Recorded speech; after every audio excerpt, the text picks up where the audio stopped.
नमस्कार। हे चणे घेतले आहेत, हे भाजून घ्यायचे आहेत। हा जो मसाला दाखवला आहे वाटणाचा तो आहे। आता हा मसाला आणि त्याच मिक्सरच्या भांड्यामध्ये मी त्याच्यामध्ये थोडेसे चणे वाटून घेतले आहेत। हे बघा, थोडेसे तव्यावरती गरम करून मी चणे त्याच्यात त्या मिक्सरच्या भांड्यामध्ये टाकून घेते आणि ते वाटून घ्यायचे आहेत थोडंसं पाणी टाकून आपल्याला। आणि ह्याच्यामध्ये मी मस्त शेवगा मसाला मी करत आहे। तर बघा तो कसा होतोय। एवढा छान झाला आहे की मस्त असं घटघटीत।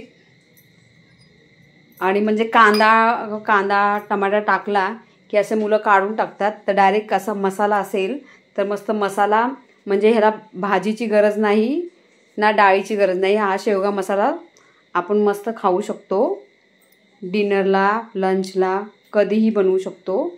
हे बघा, आता ह्याच्यामध्ये कढईमध्ये मी जिरं टाकलं आहे आणि राई टाकली आहे। जिरं राई तडतडली की मी नंतर त्याच्यामध्ये हिंग टाकले आणि आपला घरचा मसाला टाकला 2 चमचे आणि हळद पावडर पाव चमचा। आता हे टाकून मी त्याला तेलामध्ये चांगलं भाजून घेतली आहे। आता नंतर हा एक बटाटा हा कापून घेतला छोट्या फोडी ह्याच्या आणि हा तेलामध्ये मस्त फ्राय करून घ्यायचा आहे। आता तेलामध्ये मस्त फ्राय करून झाला की नंतर आपण हा शेवग्याच्या शेंगा धुवून ठेवल्या होत्या, आता ह्याच्यामध्ये टाकून घ्यायच्या आणि मस्त त्याला तेलामध्ये फ्राय करून घ्यायचं।